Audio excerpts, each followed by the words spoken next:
Graça e paz, meus irmãos.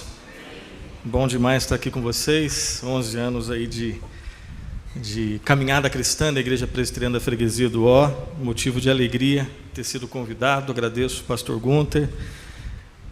Se eu sou o irmão mais velho, ele é o irmão mais novo, né? Então, agradeço o conselho por ter permitido estar aqui também. É a primeira vez da Valentina aqui entre vocês. Ela deve estar em algum lugar aí, ali.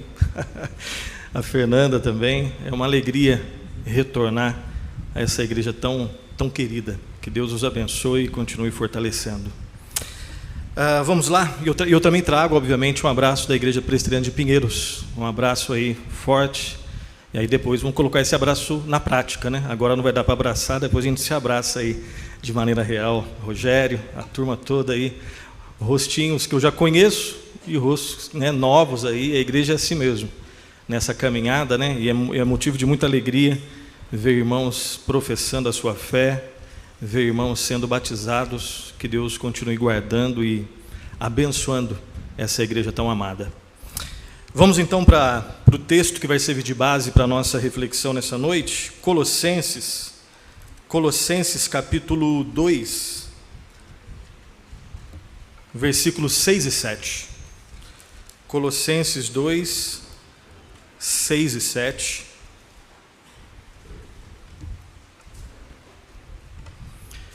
Eu quero falar um pouquinho sobre a caminhada cristã. A igreja está fazendo 11 anos de caminhada cristã. Alguns irmãos já estão há muito tempo nessa caminhada. Alguns irmãos estão começando oficialmente essa caminhada hoje. E eu creio que nós podemos aprender sempre, né, como Spurgeon dizia, né, as velhas verdades sempre novas do Evangelho.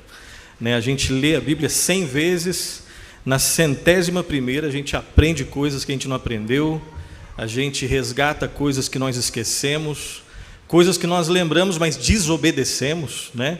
E o pecado tem efeitos na nossa cognição. Então sempre a Bíblia vai ser um livro que vai nos desafiar a cada dia. E eu oro e rogo a Deus para que Ele fale conosco essa noite, nesses 2 versículos aqui. Mesmo assentados, mas com reverência à palavra de Deus, Colossenses 2, 6 e 7 diz assim, vamos ler todos juntos, vamos lá? 1, 2, 3 e... Ora, como recebestes Cristo Jesus, o Senhor, assim andai nele radicados e edificados e confirmados na fé, tal como fostes instruídos, crescendo em ações de graças. Oremos.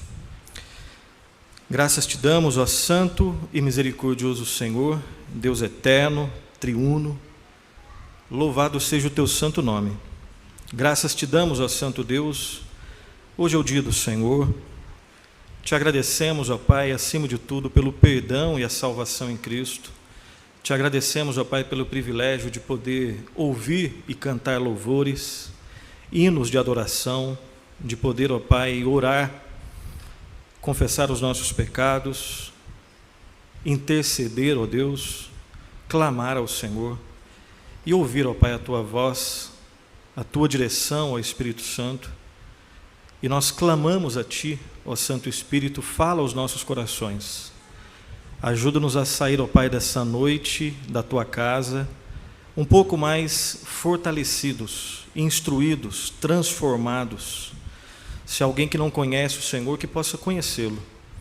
E nós, ó Pai, que pela Tua misericórdia e graça, que já temos as nossas vidas em Tuas mãos, que possamos, ó Pai, sair daqui mais compromissados, mais transformados, para a Tua honra e Tua glória, em nome de Jesus. Amém. Amém. Meus irmãos, a carta de Paulo aos Colossenses, ela foi escrita, obviamente, pelo apóstolo Paulo, quando ele estava preso. Ele e um amigo dele, que havia ajudado na pregação, que havia ajudado na plantação dessa igreja, eles estavam presos porque pregavam o Evangelho. E Paulo, quando ele está na cadeia, ele fica sabendo que aquela igreja que havia começado muito bem, começado com Cristo, uma igreja que havia começado encantada com a pessoa e com o ensino do Senhor Jesus Cristo, lá na cadeia ele fica sabendo que aquela igreja começou a se desviar. Desvio interno. Paulo fica sabendo que alguns irmãos, com aspas ou sem aspas, enfim, eles começaram a introduzir alguns ensinos sorrateiros, sutis, dentro da igreja. E era mais ou menos assim, né? Numa tradução na linguagem de hoje, seria o seguinte: se você perguntasse para os irmãos ali de Colossos, como que eu faço para ser um cristão, assim, um cristão top, né? Eles responderiam, esses hereges, responderiam mais ou menos assim para você: olha, para você ser um cristão forte, um cristão avivado mesmo, você tem que ter Cristo, mas Cristo não é suficiente, você tem que ter um pouquinho mais. Você tem que ter Cristo, mas você tem que voltar a alguns ensinos lá do judaísmo. Os homens, por exemplo, mesmo não sendo judeus, têm que circuncidar. Para eles, um cristão que só crê em Cristo é um cristão prateleira do meio. Se você quer ser um cristão prateleira de cima, né, top, você tem que ter Cristo. Os homens circuncidem, homens e mulheres voltem a obedecer algumas festas lá do judaísmo, e também tem que começar a aceitar alguns ensinos bem específicos lá da filosofia grega. Se você quer realmente ser um cristão firme, forte, você tem que ter isso: Cristo, mais essas coisas.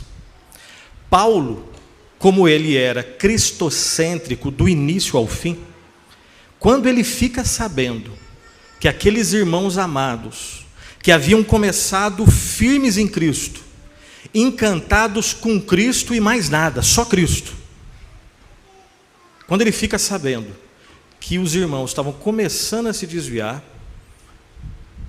santamente irado, guiado pelo Espírito Santo, ele escreve a carta aos Colossenses. Basicamente, essa carta foi escrita para defender duas coisas, basicamente. No final das contas, ele defende outras coisas, ele escreve sobre algumas questões específicas, mas a carta de Paulo aos Colossenses foi escrita para defender principalmente, fundamentalmente, duas coisas: a supremacia de Cristo. Cristo é supremo, não tem nada nem ninguém acima dele, supremacia de Cristo, e a suficiência de Cristo. Cristianismo, fé cristã, é Cristo e mais nada. É Cristo 100%. Cristianismo bíblico ou é 100% Cristo, ou é qualquer outra coisa menos cristianismo. Se no meu cristianismo, ou no que eu chamo de cristianismo, eu tenho Cristo 99,9 e tenho 0,01 de algum ismo humano, já não é cristianismo. 100% Cristo.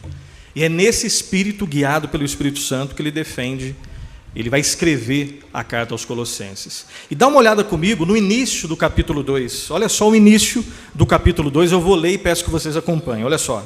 Ele diz assim, lá no início, Colossenses 2, a partir do 1, diz assim: gostaria, pois, que soubesseis quão grande luta venho mantendo por vós, pelos laodicenses, e por quantos não me viram face a face, para que o coração deles seja confortado e vinculado juntamente em amor, e eles tenham toda a riqueza da forte convicção do entendimento, para compreenderem plenamente o mistério de Deus. Quem que é? Cristo. Aí ele continua, versículo 3. Em Cristo, olha só, em quem todos os tesouros da sabedoria e do conhecimento estão ocultos. Assim vos digo, para que ninguém vos engane com raciocínios falazes. Olha só que interessante. Agora a gente lê esse versículo com a informação, a gente entende um pouco mais. Porque ele sabia que tinha gente querendo enganar. Então ele escreve a carta para que eles não sejam enganados. Versículo 5. Pois embora ausente quanto ao corpo... Por que ele está ausente quanto ao corpo? Porque ele está preso. Contudo, em espírito, estou convosco, alegrando-me e verificando a vossa boa ordem e a firmeza da vossa fé em Cristo. Aí vem o nosso texto. Ora, como recebestes Cristo Jesus o Senhor, assim andai nele, nele radicados e edificados e confirmados na fé, tal como fostes instruídos, crescendo em ações de graças. Então Paulo nos ensina sobre algumas verdades que devem ser sempre lembradas na caminhada cristã.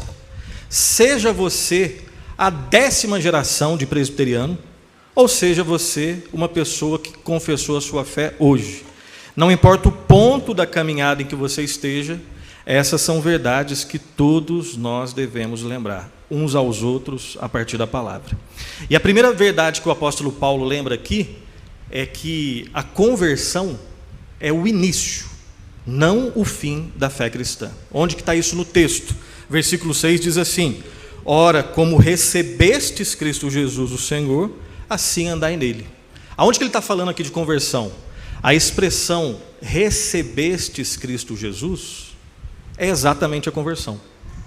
Na conversão, Deus nos recebe e nós recebemos a Cristo Jesus. Eu sei que tem alguns irmãos com aquele ímpeto um pouco mais ortodoxo, calvinista, e é bom que tenha, né? Mas às vezes passa do ponto e fala: não foi você que recebeu a Cristo, foi Cristo que te recebeu. Biblicamente, as duas coisas acontecem e é a Bíblia que ensina isso. A Bíblia que está dizendo, não só nesse texto, mas em vários outros textos, que quando o Espírito Santo toca no coração de alguém, e essa pessoa agora abre o olho, ela agora se vê como ela é, um pecador miserável. E agora ela corre para a cruz de Cristo, ela se arrepende e crê no Senhor Jesus Cristo. As duas coisas acontecem. É Deus que a recebe e é ela que recebe Cristo Jesus. O texto diz: ora, como recebestes Cristo Jesus. E aí ele diz: como recebeste Cristo Jesus, o Senhor, assim andai nele. Então a primeira verdade que nós devemos lembrar é que na caminhada cristã, para que a gente possa progredir, experimentar fortalecimento em tempos fáceis ou difíceis, com pandemia ou sem pandemia, em qualquer momento, nós devemos avançar. Quando a gente está animado ou está desanimado, quando tem muito dinheiro ou quando tem pouco dinheiro, quando a gente está com saúde ou sem saúde, a ordem de Cristo é: continue, não pare, caminhe, mesmo que tropegamente, mesmo que caindo.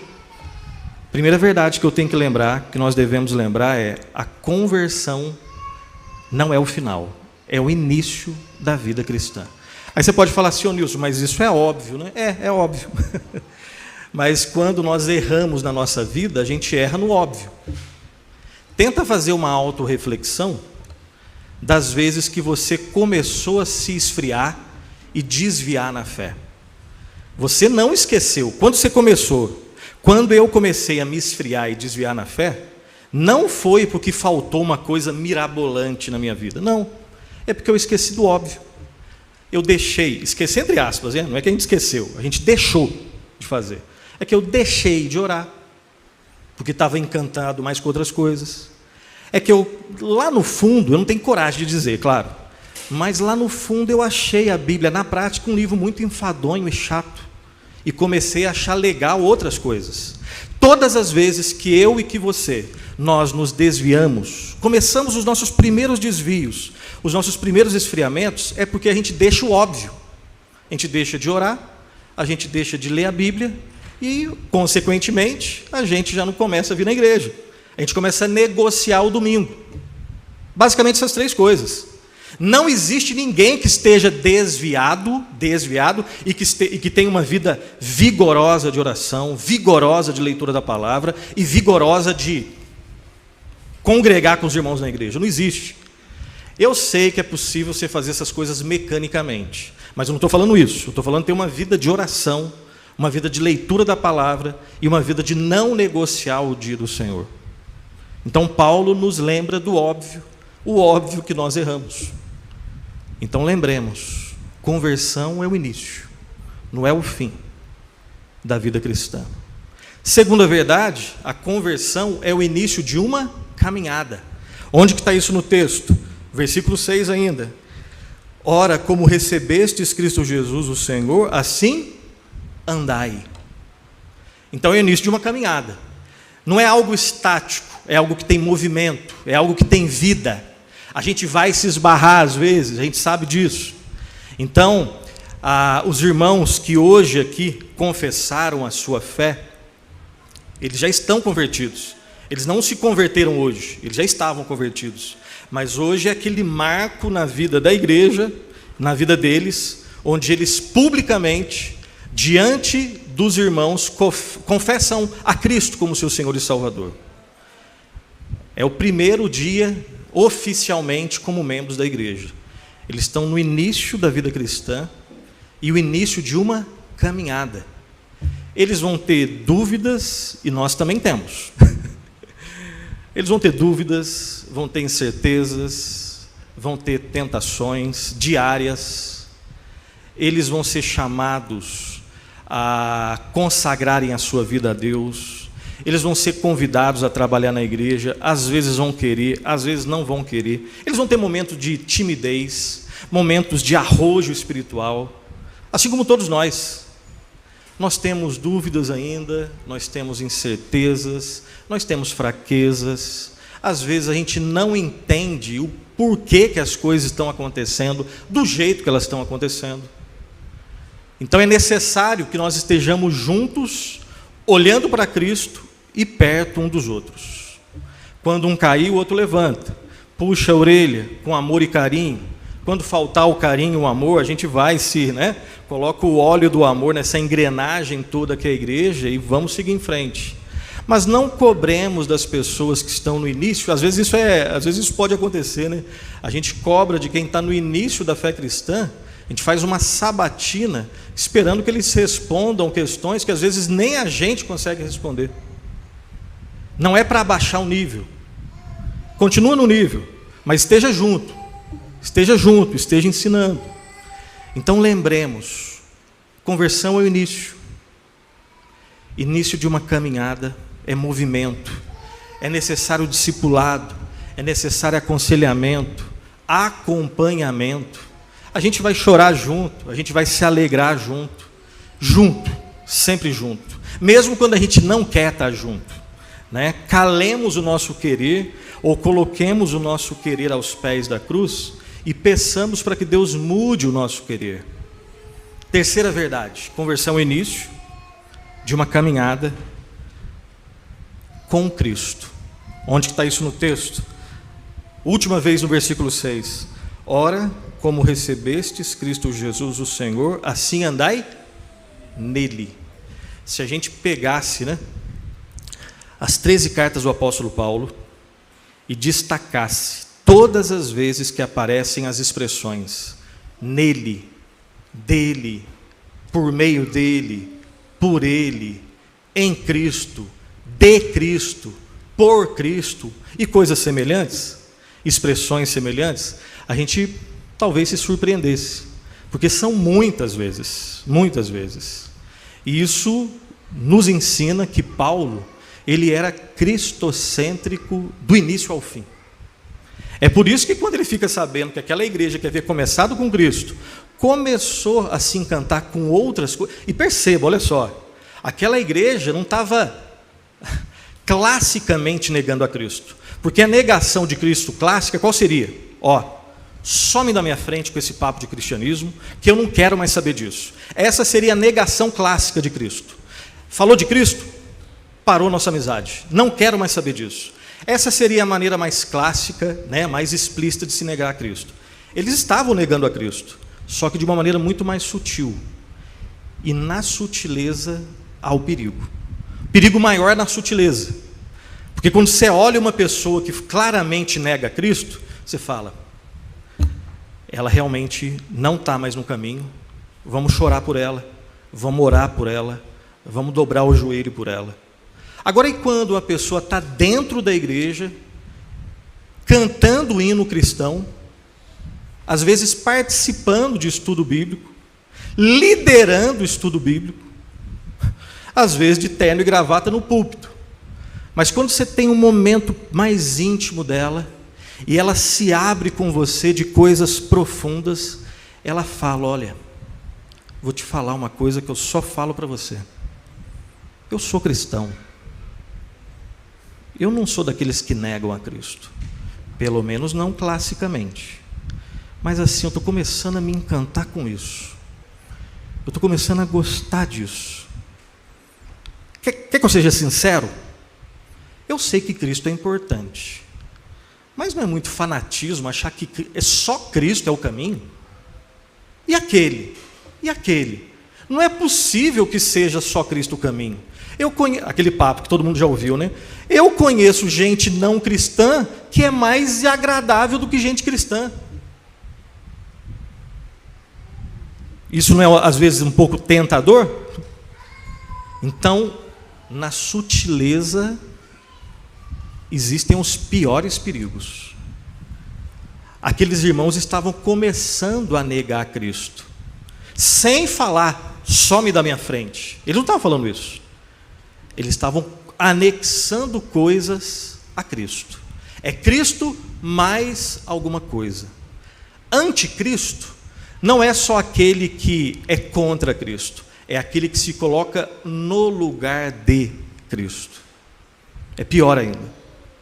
E aí Paulo deixa bem claro: a conversão é o início, não é o fim, de uma caminhada que se faz com Cristo. Eu preciso, você precisa, nós precisamos de Cristo no primeiro dia da nossa vida, hoje, amanhã e para sempre. Se eu quero ser um cristão, se nós queremos ser uma igreja mais vigorosa, mais animada, com mais coragem para testemunhar de Cristo nesses tempos de secularismo, de ataques sutis ou não à fé cristã, o que nós precisamos é de conhecer mais e nos alegrarmos mais, nos encantarmos mais pela pessoa e pelas palavras do Senhor Jesus Cristo. Quando eu sou covarde, e não são poucas vezes, quando eu não cumpro o meu papel, seja de pastor, seja de marido, seja de pai, o que me falta não é ter um bom conselho que me anime. O que me falta é mais do Senhor Jesus Cristo. É como diz naquele hino: mais de Cristo eu quero ter, seu ensino receber. E o hino continua sempre deixando claro que o que nós precisamos é de Cristo. Homens e mulheres, crianças, jovens, adolescentes, o que nós precisamos é mais da pessoa bendita, excelsa, maravilhosa, do ensino e das palavras do Senhor Jesus Cristo. Conversão é o início de uma caminhada com Cristo. Versículo 7, agora o apóstolo Paulo vai utilizar 3 metáforas para falar como que é essa caminhada. Como que se parece essa caminhada? E ele primeiro vai utilizar uma metáfora do mundo da agricultura, depois uma metáfora do mundo da arquitetura e, por fim, uma metáfora do mundo da pedagogia. Conversão é o início de uma caminhada com Cristo. Como que é essa caminhada? Primeiro, na verdade é o 4º lugar. Esse sermão tem mais de 3 pontos. Já que eu vim aqui, e eu não sei quando vocês vão me convidar, agora vocês vão ter que me engolir. 4º lugar, essa caminhada, a caminhada cristã é uma caminhada radical. Em que sentido? Não é radical naquele espírito, né? De você com uma Harley Davidson, numa autoestrada, cabelo ao vento. Essas são uma das imagens de radicalismo, ou praticando esporte radical. É muito mais radical do que isso. A gente sabe que os principais desafios que nós temos normalmente são mais internos do que externos, né? É mais fácil a gente cantar, é mais difícil a gente viver o que canta. Não que pregar seja fácil, não é. Mas é mais difícil quando eu descer do púlpito e buscar colocar tudo isso que eu estou falando para vocês, e para mim, primeiramente, para mim, o sermão bate em mim primeiro, é muito mais difícil eu colocar isso em prática no dia a dia. A fé cristã é uma fé radical. Em que sentido? No sentido de que o que é pedido para nós é algo que vai até a raiz da nossa vida. A caminhada cristã é uma fé radical. E onde está isso no texto?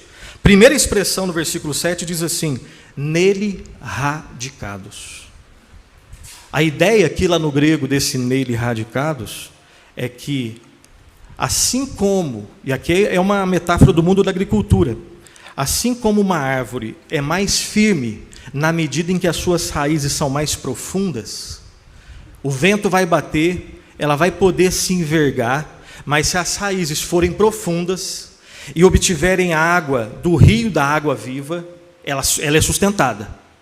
A ideia é que nós seremos desafiados, todos nós seremos, já fomos, estamos sendo e seremos desafiados externamente e internamente, às vezes na igreja, em casa, na sociedade, quando a gente liga o nosso, passeia lá pelo Instagram, enfim, nas rodas de conversas, de crentes ou não crentes, nós seremos desafiados, dificuldades existirão, a doença vem, as dúvidas vêm, a morte às vezes fica rondando, ou alguém que a gente ama, ou nós mesmos.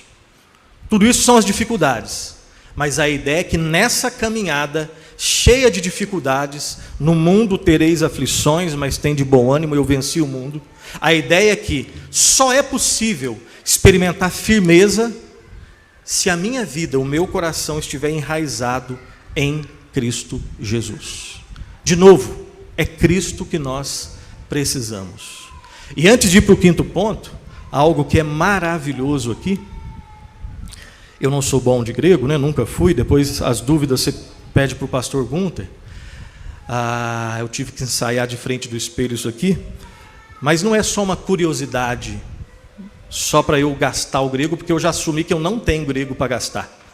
Mas aqui é algo maravilhoso. Os reformados, presbiterianos, calvinistas, enfim, eles não são só marcados, não foram só marcados na história por briguinhas de internet e orgulho espiritual.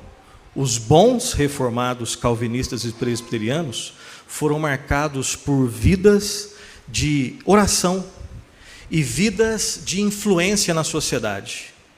Por realmente segurar o boi pelo chifre e gastar a vida na sociedade, pregando o evangelho. E no meio disso tudo, às vezes a gente pode ir enfrentando as dificuldades, às vezes é possível que a gente comece a experimentar dúvidas. E nessa expressão nele radicados, lá no original, é uma expressão que está no pretérito perfeito. Calma. Isso aqui é para a prática, não é só curiosidade. O pretérito perfeito fala de uma ação que foi feita no passado, cujos efeitos duram até quando? Para sempre.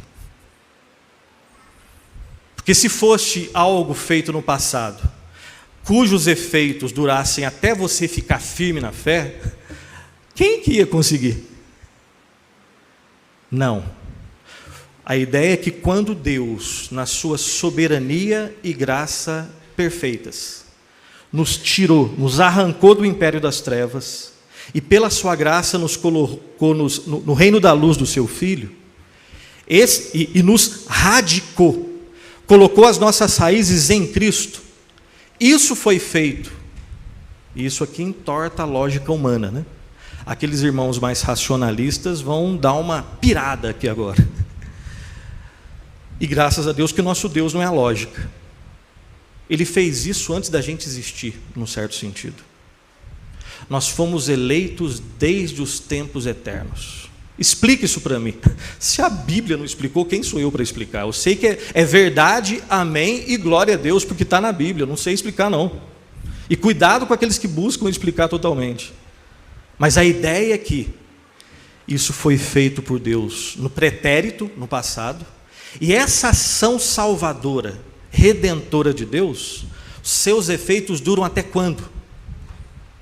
Para sempre. Você, às vezes começamos obras e não terminamos. Eu e você, às vezes, começamos obras e terminamos, mas às vezes não fica tão boa assim. Deus, é impossível que Ele comece uma obra e não leve até o fim, de uma forma que seja perfeita, e agora seja objeto de todo louvor, glória, honra e adoração. Então, quando Deus nos salva, Ele não volta atrás. Nisso consiste a nossa segurança. E ai daquele que ouve essa mensagem e diz assim: bom, já que é assim, já que Deus nos salve e a gente não perde, então eu vou, viver a minha vida, já que a gente está em dezembro, daqui a pouco é fevereiro, carnaval, então eu vou zoar.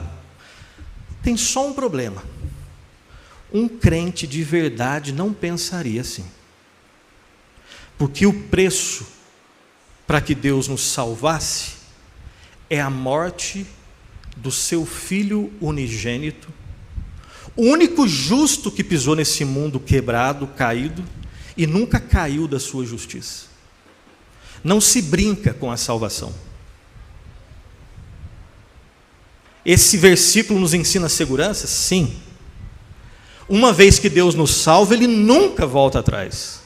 Mas um crente verdadeiro, quando ouve isso, longe de querer viver uma vida frouxa e relaxada, ele vai temer, tremer, agradecer, e agora vai querer consagrar a sua vida em gratidão para esse Deus, por esse Deus que o salvou. Conversão é o início de uma caminhada que se faz com Cristo. Caminhada cristã é uma caminhada radical, as raízes em Cristo. Quinto lugar, caminhada cristã é uma caminhada fundamental. Em que sentido? Agora, se a metáfora anterior era do mundo da agricultura, a metáfora agora é do mundo da arquitetura. A ideia é que a igreja é um edifício formada por pedras diferentes, de tamanhos diferentes, de formas diferentes, com histórias do passado diferentes, com humores diferentes, talentos diferentes, temperamentos diferentes. Alguns são mais assim, outros são mais assado. Tem gente que chega na igreja e já chega chegando. Tem gente que chega na igreja e, entre aspas, demora um pouquinho para pegar no breu, E cada um no seu tempo. Mas a ideia é que a igreja é esse edifício formado por pedras diferentes, mas que a base sustentadora, orientadora desse edifício não sou eu, não é você e não somos nós. Nesse caso aqui, a união não faz a força. A ideia é que só existe autoridade e força na igreja porque ela está fundamentada na pedra angular que é o Senhor Jesus Cristo. E nessa pedra, com os pés na pedra que é Cristo, a gente caminha. E é somente em Cristo. E ai da igreja que começar a se desviar. Sexto lugar, agora é uma metáfora do mundo, são 7, tá? Só para avisar os desesperados aí. Sexto lugar, a caminhada cristã é uma escola, onde nós aprendemos todos os dias. Onde que está isso no texto? Versículo 7, nele radicados. Aí depois tem a expressão do fundamental, E edificados, aqui que é a metáfora lá do mundo da arquitetura. E agora? E confirmados na fé, tal como fostes instruídos. Até aqui. A expressão confirmados na fé e a outra expressão instruídos, lá no grego, elas vêm do mundo da pedagogia. E a ideia aqui é muito simples, mas é um simples que às vezes a gente pode esquecer. A ideia aqui é que na igreja, embora é na própria Bíblia que nós vemos Deus estabelecendo alguns para mestres, pastores, evangelistas, ou seja, é o próprio Deus que para os seus santos propósitos, Ele estabelece algumas pessoas, Ele chama algumas pessoas e pesa sobre essas pessoas, esse peso e esse privilégio de gastar um tempo específico estudando para instruir, estudando para servir. Mas lá no fundo, todos nós estamos numa escola, onde lá no fundo só tem o mestre. E nessa escola, os pastores, presbíteros, diáconos, doutores, não passam de alunos, aos pés do único mestre que é Jesus Cristo. Paulo acabou nós lemos isso hoje. Cristo, o mistério de Deus é Cristo, em quem todos os tesouros da sabedoria estão ocultos. Não dá para esgotar a Bíblia, não dá para esgotar a pessoa, a obra e o ensino de Cristo. Cristo é aquele que você pode ficar aos seus pés todos os dias e você sempre vai aprender algo. Ele bate forte às vezes, ele amacia às vezes, mas ele sempre vai nos instruir. Nessa escola todos nós somos alunos, todos nós somos alunos. E um retrato de alguém saudável na fé é aquela pessoa que, mesmo que esteja na igreja há 30, 40 anos, continua aprendendo. E o retrato de alguém doente na fé é aquela pessoa que um dia fala assim, ó, eu já esgotei tudo, não preciso aprender mais nada. Vocês precisam, eu não. Leu 2 ou 3 livros, fez um ou outro curso aí, né, de teologia reformada e acha a escola dominical chata, porque já sabe muita coisa. Esse é o retrato, ore por essa pessoa. Com amor, puxa a orelha dessa pessoa. Se algum dia eu vier com essa frase, por favor, me confronte em amor. Porque o retrato de alguém doente é aquele que parou de aprender. E o retrato de alguém saudável é aquele que, mesmo com 50 anos de igreja, continua se encantando com a pessoa de Cristo. Conversão é o início de uma caminhada com Cristo. Caminhada cristã, ela é radical, radicada em Cristo, fundamental, fundamentada em Cristo. Ela é uma escola onde Cristo é o nosso mestre. E, sétimo e último lugar, é uma caminhada motivada por gratidão, baseada em gratidão e que vai gerar mais gratidão ainda. Você olha para trás, motivos para agradecer. Você olha para hoje, tem motivo para agradecer. E você olha para frente, para o futuro, vai ter, já tem motivo para agradecer. Onde que está isso no texto? Vou ler o 7 de novo. Nele radicados e edificados e confirmados na fé, tal como fostes instruídos. A última expressão, todos juntos, vamos lá? Crescendo em ações de graças. A ideia lá no original é de um rio, na verdade de uma fonte de água que nunca seca. Se você precisou de água ontem, você pode beber nessa fonte. Precisou hoje e vai precisar, pode beber nessa fonte. Amanhã ela não vai secar, você pode recorrer a essa fonte. Essa fonte é Jesus Cristo. E quando você olha para trás, você tem motivos para agradecer. Eu sei que às vezes o contexto hoje da nossa vida, o contexto atual da nossa vida pode estar muito difícil. E eu sei que a tristeza, ela coloca algumas nuvens, né, no nosso coração, na nossa mente, e que quando a gente está amargurado, quando a gente está machucado, quando parece que está dando tudo certo para o outro e não para você. Ele passou no vestibular, você não.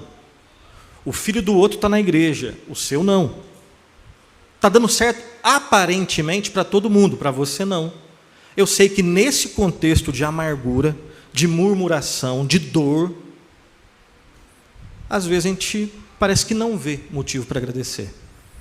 Mas a ideia é que, chorando aos pés da cruz, pedindo para Deus mudar, moldar, transformar o nosso coração, Ele vai desanuviando aquilo que está no nosso coração, e pela graça de Deus a gente olha para trás e fala, Senhor, muito obrigado. Às vezes chorando, com lágrimas nos olhos, mas a gente tem motivo para agradecer. Olhando para o passado, claro que tem. Olhando para hoje, a despeito de tudo, eu estou vivo, ainda estou com saúde, eu estou na igreja. Só citei 3, mas tem outros. Se a gente lembrar do principal, né? Eu sou um miserável pecador que fui perdoado pelo santo Deus, que nunca vai me abandonar. Às vezes a gente reclama de coisas que é um sonho de outras pessoas, né? Hoje mesmo eu conversei lá na parte da manhã com uma menina que estava chorando, né? Chorando. E alguém chegou para mim e falou, pastor, a menina ali, né, está chorando desesperada. Ela perdeu os 2 filhos que ela tinha, pequenos, e está precisando de um livro. Eu imaginei, é mais do que um livro que ela está precisando, né? Mas eu tentei investigar algum livro que pudesse orientar, e ela veio conversar comigo. Aí quando veio conversar, você já sabe que vai, né? Você vai ficar um bom tempo ali conversando. E ela falando do primeiro filho que ela perdeu, e ela teve um segundo filho que perdeu também, com 1 aninho em alguma coisa. O marido dela hoje, né, fala, ó, não vem com esse negócio de Deus, que Deus é esse que tirou os nossos 2 filhos, então não vem com esse negócio. Ou seja, quando ela, que ainda tem um fiapo de fé, expressão que ela usou, pastor, hoje eu tenho um fiapinho de fé. E quando eu falo de Deus para o meu marido, ele fala, vai dar briga, para com isso. E a gente treme na base quando falam com você, né? E aí eu conversei com ela, nós oramos, enfim. Perceba que na fala dela, o sonho dela, primeiro, o motivo do abalar da vida dela é a perda dos 2 filhos. O que ela mais queria a princípio, eu nem estou dizendo que a grande necessidade é os 2 filhos, mas a grande questão que ela queria hoje é não ter perdido os 2 filhos, é ter os 2 filhos. Tem gente que vai reclamar porque tem filhos. Nós somos complexos, eu sou complexo, você também é. A gente ora para que o Vanderlei consiga isso, isso e isso. Quando ele consegue, eu fico com inveja dele. A gente ainda é feio, a gente ainda é mesquinho, a gente ainda tem sujeira no coração. E só tem uma realidade que transforma, que redime tudo isso, que é a pessoa bendita do Senhor Jesus Cristo, cada vez mais ganhando espaço nesse coração nosso, que ainda lida com essas coisas feias do mundo. E eu vou precisar, você vai, nós vamos, como igreja, precisar de Cristo todos os dias. E o texto está dizendo, crescendo em ações de graças. Olhar para trás com as lentes das Escrituras deve promover gratidão. Olhar para hoje com as lentes das Escrituras tem motivo para agradecer. E a Bíblia deixa bem claro. Billy Graham já dizia, né? Gente, calma, eu li o último capítulo da Bíblia. Cristo vence. Nós somos um povo que, apesar de nós fomos, continuamos a ser e seremos alvos da graça e da misericórdia de Deus. Não existe nada maior e melhor do que isso. Nós vamos durar aí 80, 90, 100 anos, né, em alguns casos, vamos lá, para exagerar, 110.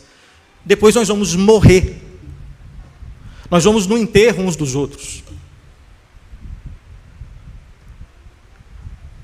E o que será depois?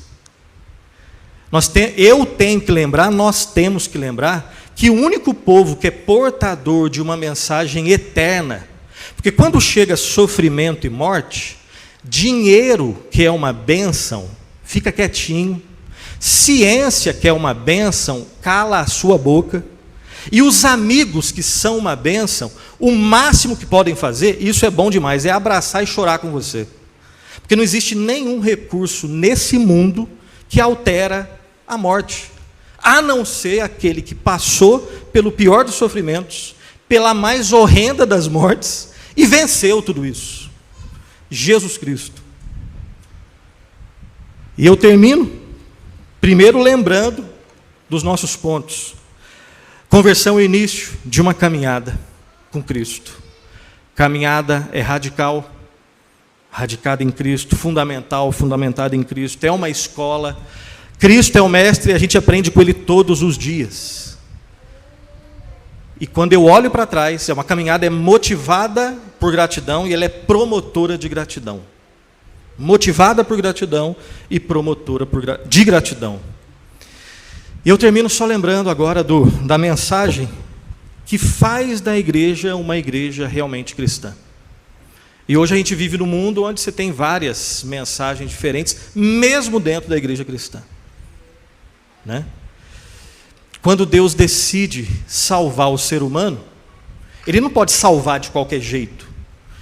Você já deve ter ouvido ou pensado nisso, né? Por que Deus simplesmente não perdoou? Não dava para simplesmente perdoar? Por que esse negócio de matar alguém?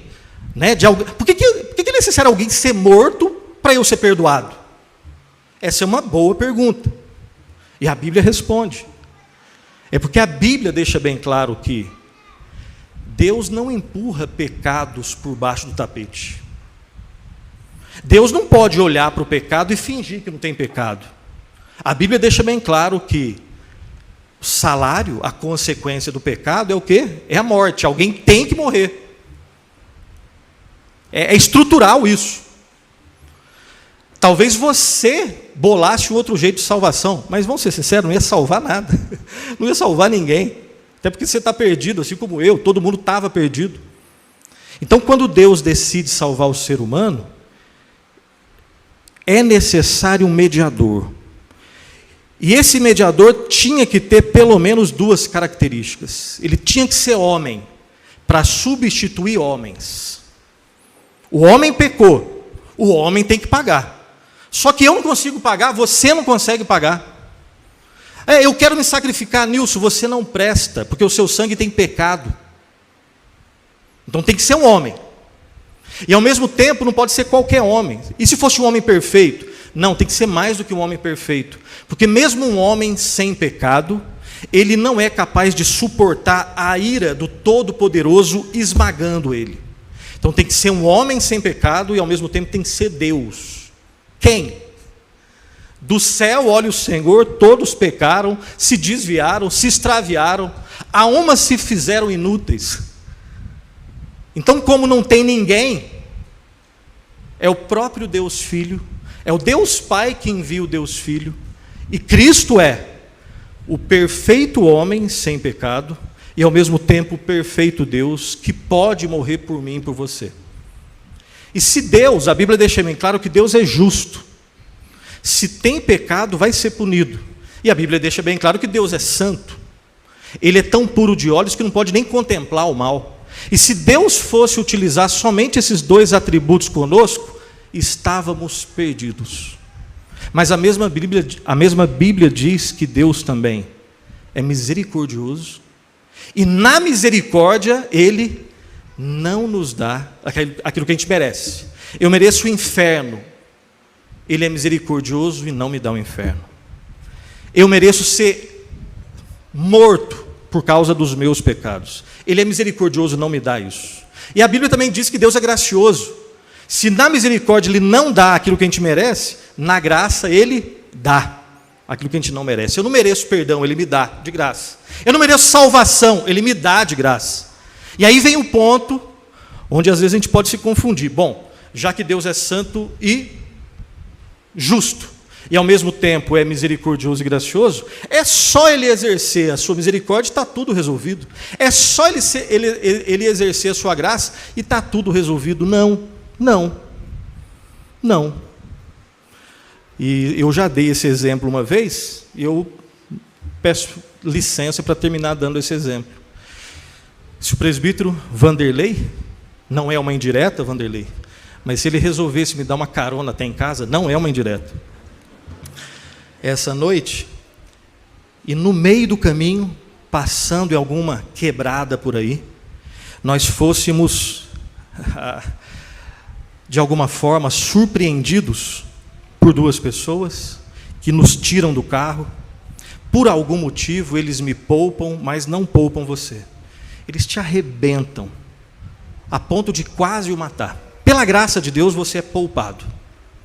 Você se recupera, esses dois bandidos são pegos, e eles vão ser julgados.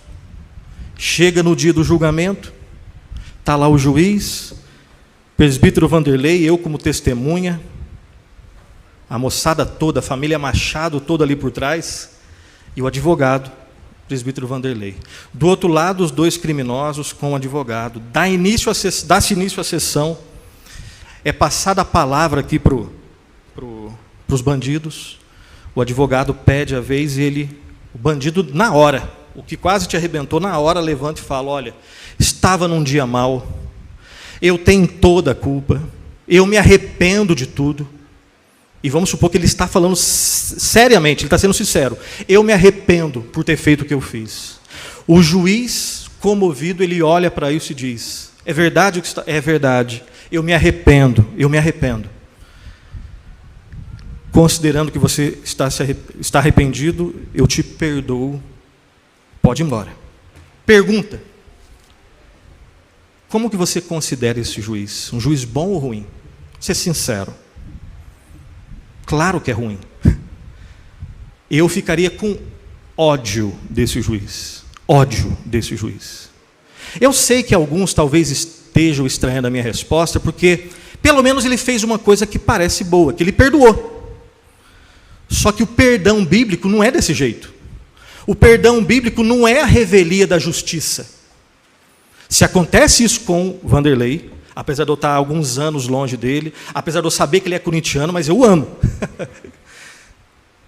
Se acontece isso com alguém que eu amo, até com alguém que eu não amo, eu fico com ódio desse juiz. A pergunta, eu estou terminando.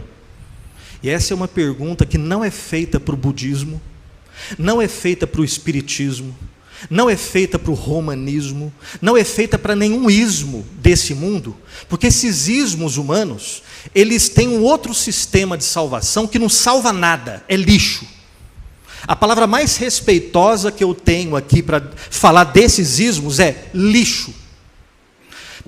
Essa pergunta só é feita ao cristianismo. Qual é a pergunta? A Bíblia deixa bem claro que o pecado é um crime, então todos nós somos criminosos.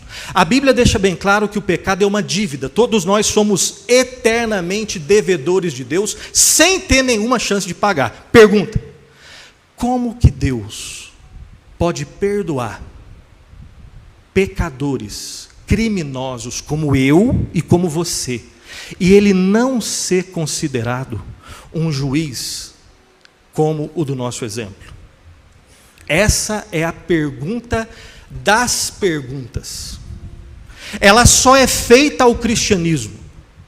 Como que Deus pode perdoar criminosos como eu e você, e ele não ser um juiz frouxo como o do nosso exemplo? Um juiz que eu odiaria como o do nosso exemplo? Essa é a pergunta. A resposta não tinha na minha época, né? A resposta é a cruz. Na cruz, Deus nos salva sem negociar, sem abrir mão de nenhum dos seus atributos. Vamos testar? Santidade.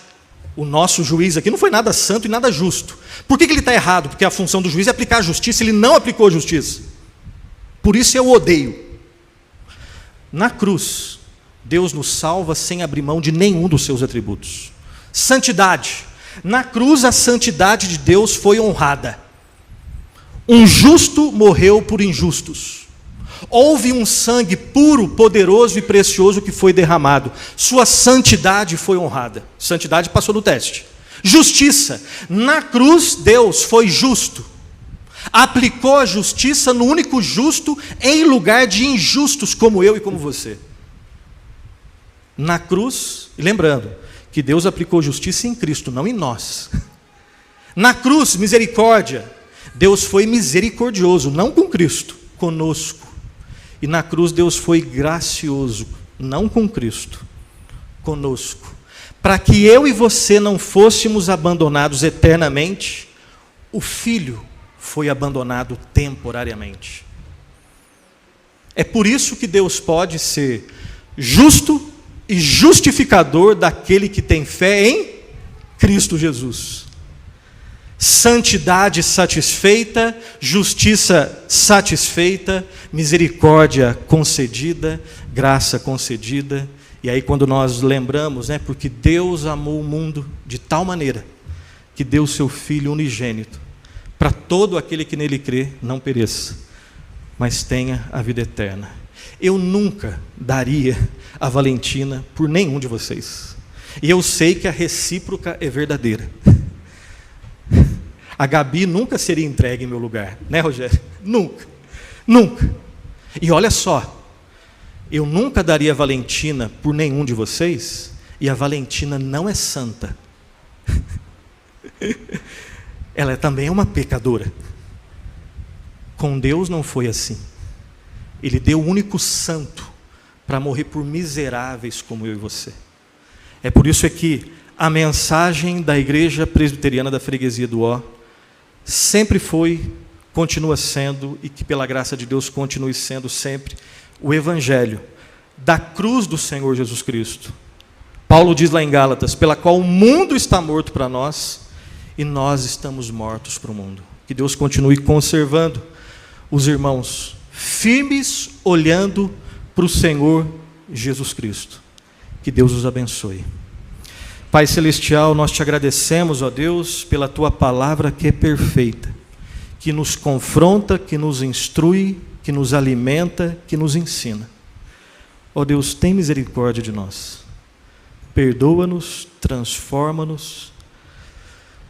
Como o salmista ora, inclina os nossos corações aos teus testemunhos e não a cobiça. Desvia os nossos olhos para que não vejam a vaidade e vivifica-nos no teu caminho.